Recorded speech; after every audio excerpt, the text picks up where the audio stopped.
Shalom para pendengar harapan baru, kembali lagi berjumpa dengan kami di seri-seri kesaksian tentang bagaimana Tuhan berkarya di tengah-tengah kehidupan umatnya, bahkan juga hamba-hambanya. Tentunya para pendengar tidak asing dengan kesaksian dari Bapak Pendeta Yustus yang sudah berbagi kesaksian tentang anugerah di tengah kerusuhan. Nah, saat ini kita akan melanjutkan podcast itu dalam seri yang kedua, tentang bagaimana kelanjutan kisah Bapak Pendeta Yustus dan bagaimana Tuhan berkarya dalam hidup hambanya ini, sehingga kiranya akan menjadi berkat bagi kita semua yang mendengarkannya. Shalom Pak Pendeta Yustus. Shalom, Pak Bagus. Ya, kami merasa bersuka cita Pak Pendeta, karena kembali lagi kita bisa berjumpa di seri yang kedua ini. Siap. Ya, seri pertama sudah seru ya. Saya sendiri diberkati Pak Pendeta. Amin. Ya, baik dalam podcastnya maupun juga ketika mendengarkannya. Ya, begitu ajaib karya Tuhan melalui kehidupan Pak Pendeta Yustus. Nah, Pak Pendeta, setelah Pak Pendeta tiba di Bali, ya, ketika kerusuhan terjadi di Ambon itu, kemanakah Pak Pendeta melayani atau di manakah Pak Pendeta tinggal pada waktu itu? Ya, makasih Pak Bagus. Awal tahun 2000 saya tiba di Bali. Saya tinggal di Denpasar, di Sesetan. Dan saya berjemaat di GKPB Widisatya. Kemudian dalam waktu yang tidak lama saya melamar vikaris di GKPB. Waktu itu kantor sinode masih di Jalan Sutomo. Iya.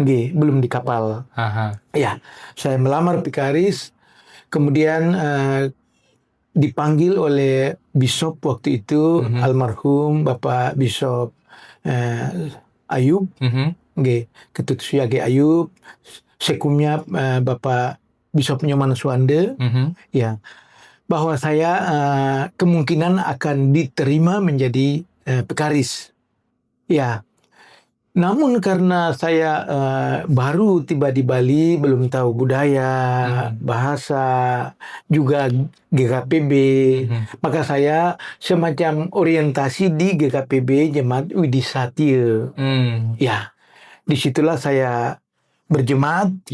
Saya betul meminta atestasi dari Ambon, dari Gereja Protestan Maluku, dan saya benar-benar resmi menjadi anggota Jemaat GKPB Widisatya. Lalu saya orientasi di situ kurang lebih 1,5 tahun. 1,5 tahun ya? Ya, kemudian saya mendapat SK Vikaris ke GAS, Galungan Abasan Sangsit. Iya. Ya. Nah, Pak Pendeta, berarti ketika Pak Pendeta sampai di Bali, menjadi warga jemaat GKPB Widisatya, kemudian bahkan melamar menjadi tenaga pelayan di GKPB, itu apakah hati Pak Pendeta sudah bulat untuk menjalani kehidupan atau panggilan sebagai seorang pendeta, atau masih sebenarnya tidak terlalu yakin tetapi dijalani saja? Yang mana dia? Iya. Jadi ada hal yang harus saya sampaikan. Waktu itu sesuai SK, saya statusnya adalah vikaris titipan. Vikaris titipan? Iya. Dari Gereja Maluku? Dari Gereja Maluku di Ambon. Karena di Ambon kerusuhan, ya, tenaga-tenaga vikaris itu divikariskan di beberapa gereja-gereja anggota PGI. Ya, seperti di Gemit Kupang, di GKI Papua, ya, dan di tempat-tempat lain GPIB. Ya, sehingga status saya adalah vikaris titipan. Sehingga konsekuensinya setelah 2 tahun vikaris, aturan yang berlaku di GKPB, saya itu akan dikembalikan ke Ambon, ke Maluku. Itu yang ada di pikiran saya, sehingga yang ada di pikiran saya bahwa saya ini akan kembali menjadi pendeta di Ambon, bukan menjadi pendeta di Bali. Itu dibayangannya Pak Pendeta. Yes. Bahwa ini hanya pelayanan sebagai vikaris ini sementara saja. Ya. Setelah selesai akan kembali ke Ambon. Jadi tidak berpikir akan menetap di Bali, Yes. menjadi pendeta di Bali, Ya. bahkan berkeluarga di Bali itu Iya. tidak ada dalam pikirannya Pak Pendeta sepertinya Ya, pada waktu itu ya. betul. Iya. Nah, Pak Pendeta ini kan secara latar belakang kesukuan itu bukan orang Bali, Pak Pendeta Yesus ya, Betul. tapi orang Ambon. Ambon. Kemudian datang ke Bali, bahkan divikariskan di jemaat gabungan GAS tadi itu, Galungan Abasan Sangsi. Betul. Itu kan notabene jemaat yang homogen, Pak Pendeta. Orang Bali semua, bahkan orang Bali Singaraja sebagian besar. Oke. Mungkin 99,9%. Hanya 0,1% yang bukan orang Yang Bali. bukan orang Bali. Nah, dalam hal ini, apakah Pak Pendeta mengalami culture shock, tantangan untuk beradaptasi di situ? Karena perbedaan budaya yang tajam ini. Iya, Pak Bagus, saya harus jujur, Nah, waktu itu, waktu itu ya, long time ago, long time ago. mungkin ya 25 tahun lalu, Hmm, ya, sangat, sangat, aduh saya stres, oke. ya. Jadi saya beberapa kali kunjungan ke jemaat itu saya bingung, 1000 bingung. 1000 bingung ya. Bingung Karena- banget, bingung sekali ya. Sekali, karena jemaat yang saya kunjungi itu tidak bisa berbahasa Indonesia. Wah, Dan saya tidak bisa berbahasa Bali. Mungkin saya baru bisa 1-2 kata bahasa Balinya. Yang mana yang Pak sudah bisa itu 2-3 kata itu? Ya, bahasa-bahasa Bali Singaraja. Oh, bahasa Bali Ya, Singaraja. konden. Konden. Ya, gadong. Gadong. Meme, bape. Ya. Sebutan-sebutan itu ya. Nggih. Sing ada apa di itu Sing ada apa di? istilah di Yang Singaraja. ngetren waktu itu ya. Nggih. Nah, Pak Pendeta Justus, karena ada hambatan bahasa, Ya. bukan hanya hambatan kebiasaan, tapi bahasa. Yang namanya bahasa kan itu inti kebudayaan ya. Jalan untuk berkomunikasi antara dua pihak. Pak Pendeta tidak bisa berbahasa Bali. Jemaat di sana tidak bisa berbahasa Indonesia. Lalu pakai bahasa apa, Pak Pendeta? Kita pakai bahasa Roh Kudus. Bahasa Roh Kudus. maaf. Ya. Ya, memang percakapan kami sangat terbatas. Oke. Akhirnya saya berpikir, sudahlah saya berdoa saja dengan bahasa Indonesia. Nah, Lalu saya pamit, tentunya pasti bahasa isyarat, bahasa tubuh, bahasa dia tubuh. mengerti. Ya, syukur mereka juga mulai 1-2 kata berbahasa Indonesia sehingga mulai sedikit nyambung. Oke. Lalu pelayanan itu boleh berjalan. Yang jelas bulan-bulan pertama saya stres. Sangat stres. Bulan-bulan pertama sangat stres. Walaupun demikian, pelayanan tetap dilakukan. Kunjungan tetap dilakukan. 3 jemaat. 3 jemaat tetap berkunjung walaupun kesulitan di dalam berkomunikasi. Betul. Saya kira bukan cuma pendeta, jemaatnya pun stres mungkin itu ya. Karena sama-sama tidak mengerti bahasa. Tetapi sama-sama berusaha, saya kira. Ya, betul. Pak Pendeta berusaha berbahasa Bali, jemaat berusaha berbahasa Indonesia. Betul. Kemudian di mimbar, Pak Pendeta, Ya. atau di dalam ibadah, Ya. apakah pada waktu itu ada ibadah berbahasa Bali? Apa cenderung ibadahnya setiap minggu berbahasa Bali? Lalu bagaimana Pak Pendeta melakukan ibadah itu? Iya. Jadi ada 2 model ibadah. Satu ibadah berbahasa Bali itu 1 bulan sekali. 1 bulan sekali. Ya, siapa yang melayani biasanya yang bantu saya adalah Pak Profesor Wahyu almarhum. Yang dari GKPB Sabda Bayi. Yes, Pak Prof. Yang berikut mentor saya. Waktu itu mentor saya sudah berubah, tidak lagi Pak Pendeta Made Dwi, tetapi Pak Ketut Sukanade. Oh, oke. Ya. Mentor baru. Karena Pak Pendeta Pendeta Ketut Dwi Sukanade. sudah melanjutkan Studi. magister di UNUD Udayana. Sehingga saya sudah membuat program untuk ibadah full berbahasa Bali itu dilayani oleh Pak Sukanade, Pendeta Ketut Sukanade, atau oleh Profesor Wahyu. Sedangkan ibadah minggu lainnya, ada 3 minggu lainnya, itu dia kombinasi. Sebagian besar lagunya berbahasa Bali, doa Bapa Kami juga berbahasa Bali, Iman Rasulnya berbahasa Bali. Sedangkan khotbahnya saya sudah mulai 1-2 kata berbahasa Bali. Jadi Pak Pendeta mengatur sedemikian rupa. Ya. Ada kerjasama dengan mentor. Yes, Tapi di saat yang sama juga belajar sedikit demi sedikit betul. Berbahasa Bali. berbahasa Bali.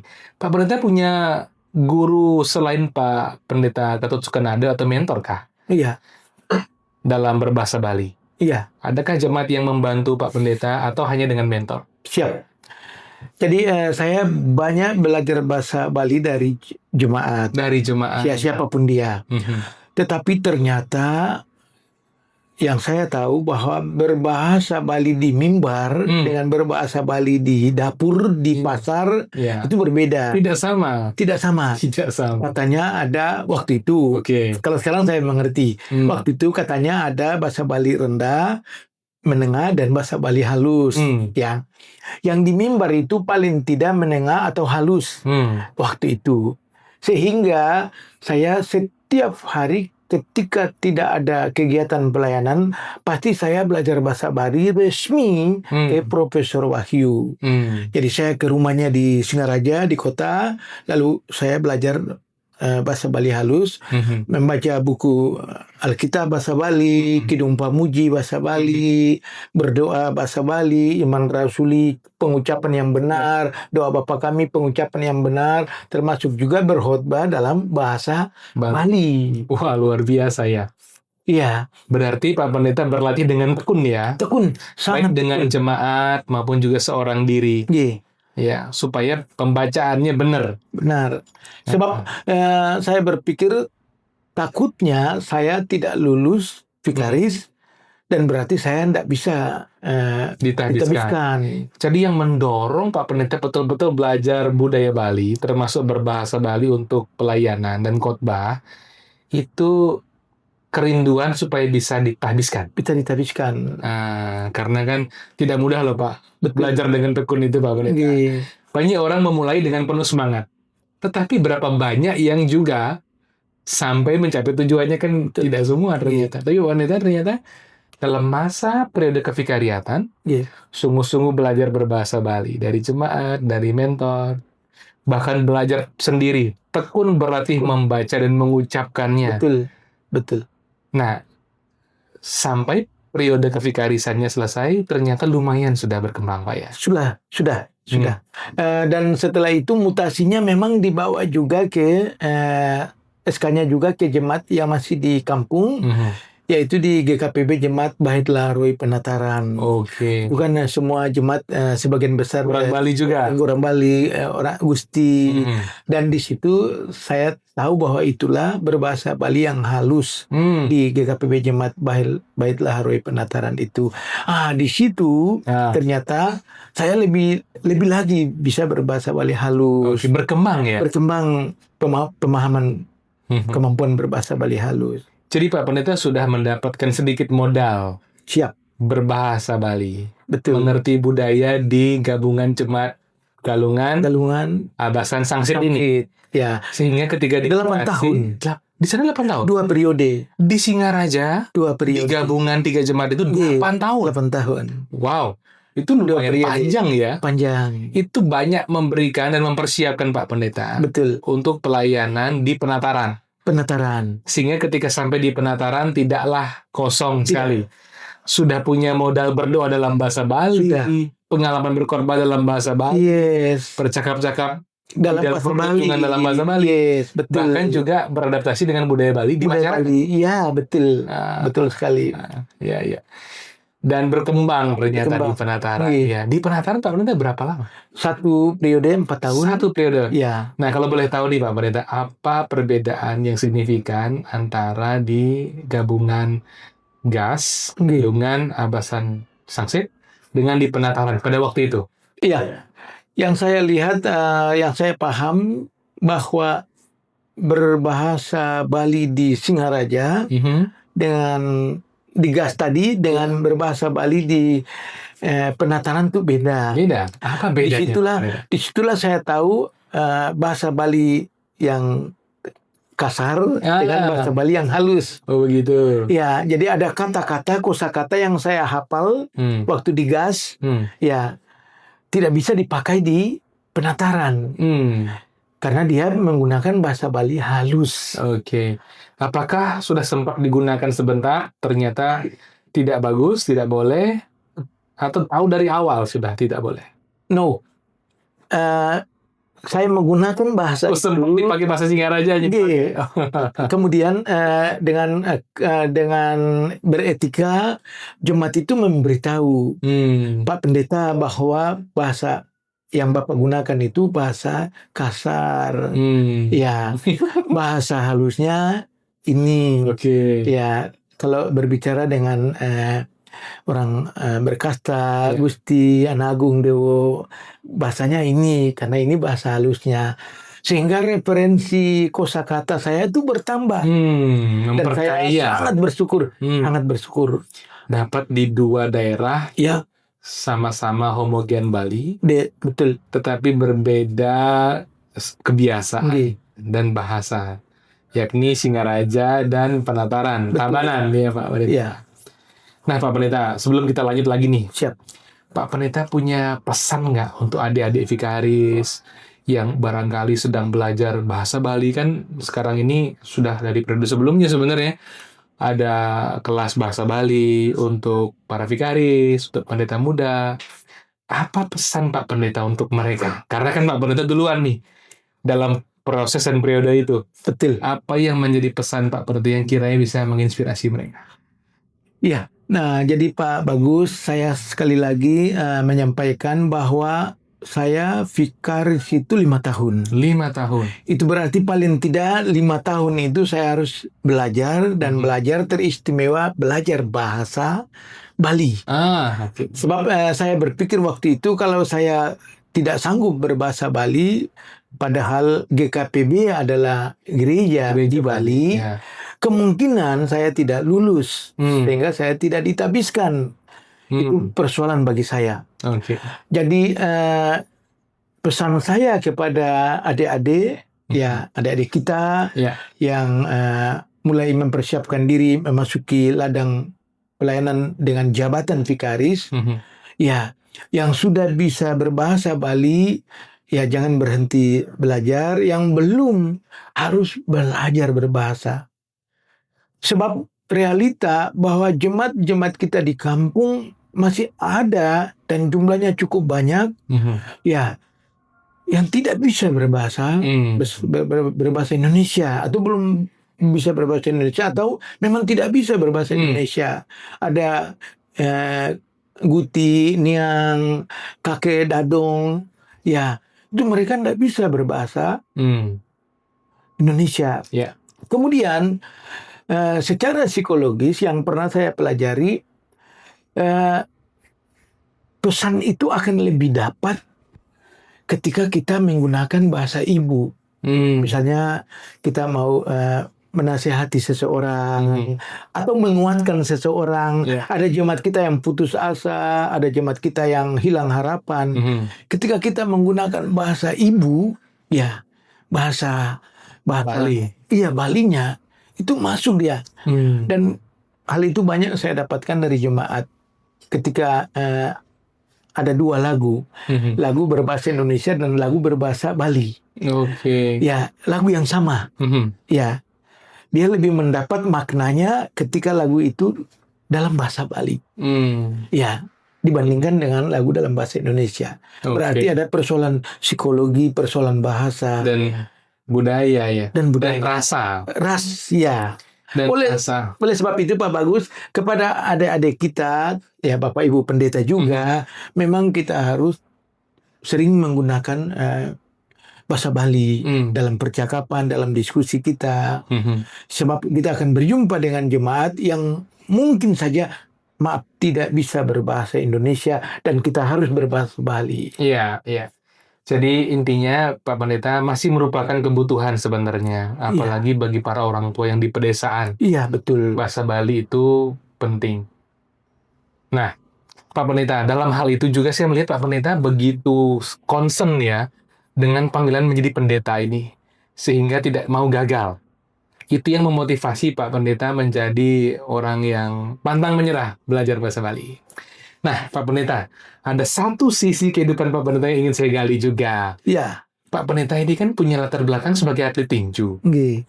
Waktu Pak Pendeta ke Bali, apakah masih sebagai petinju profesional? Iya. Jadi saya sesungguhnya sampai sekarang saya masih tinju. Oke. Tetapi mungkin saya tidak ikut pertandingan, perlombaan. Saya jadikan itu sebagai olahraga atau melatih petinju-petinju muda.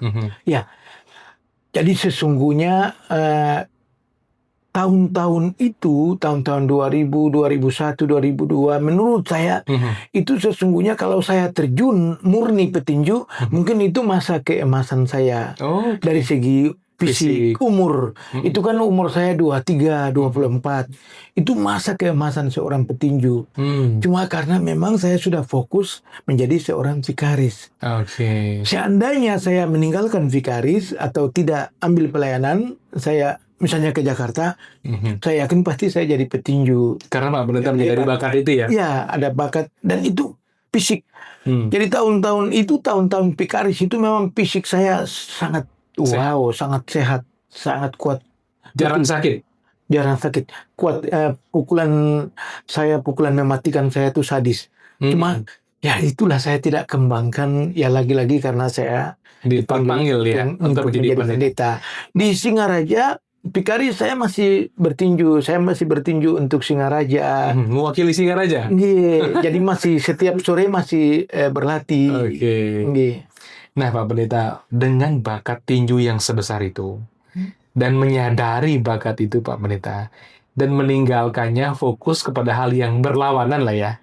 Menjadi pendeta, fokus sudah hal-hal rohani, membangun jemaat.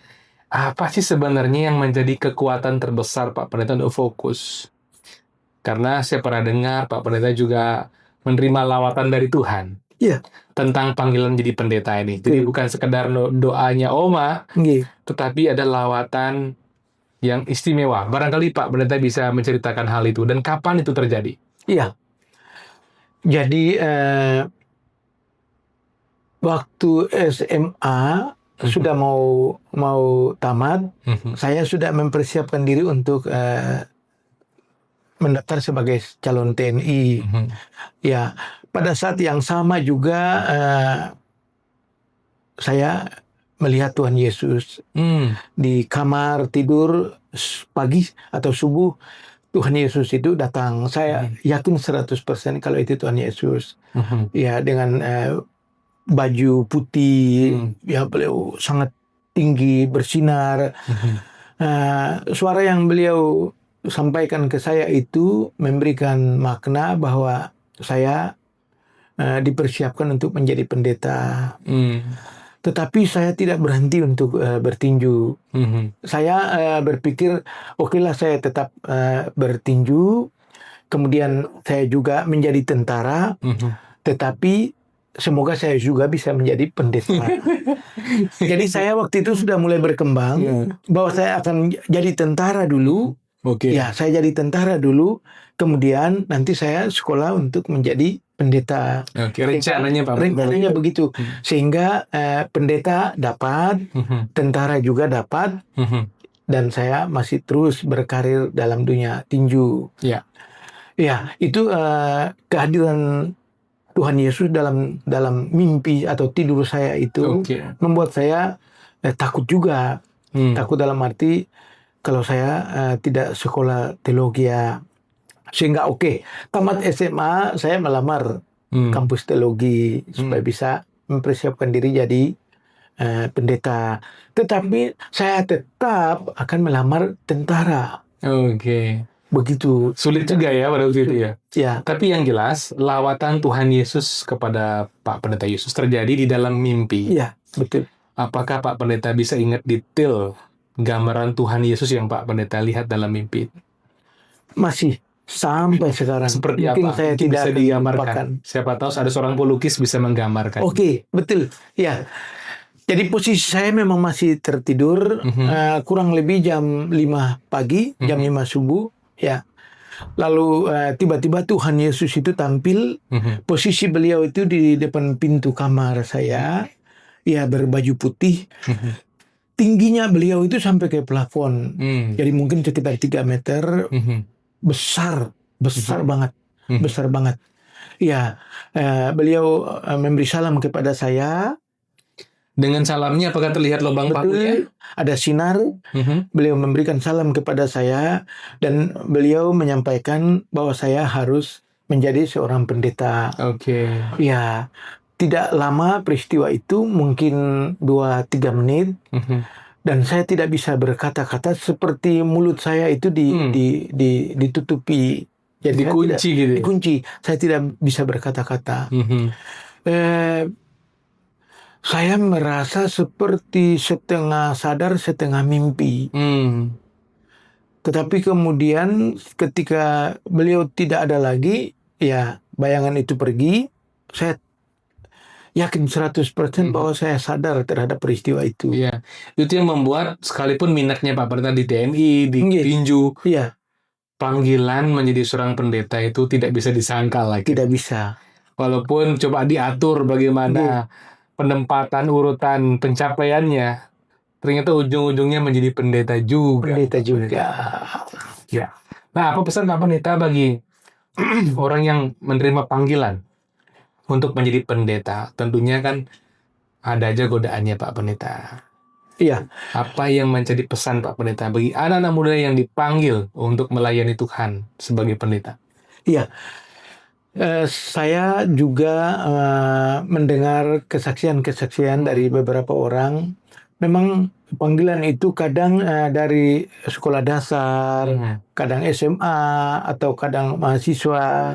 Ya, menurut saya kapanpun kita mendapat panggilan itu memang harus direspon.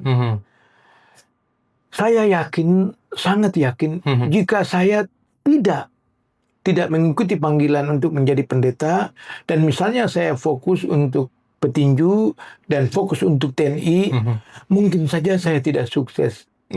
Mungkin saja saya tidak menjadi TNI. Mungkin saja saya tidak menjadi petinju yang baik. Mungkin saja saya tidak sukses. Mungkin saja.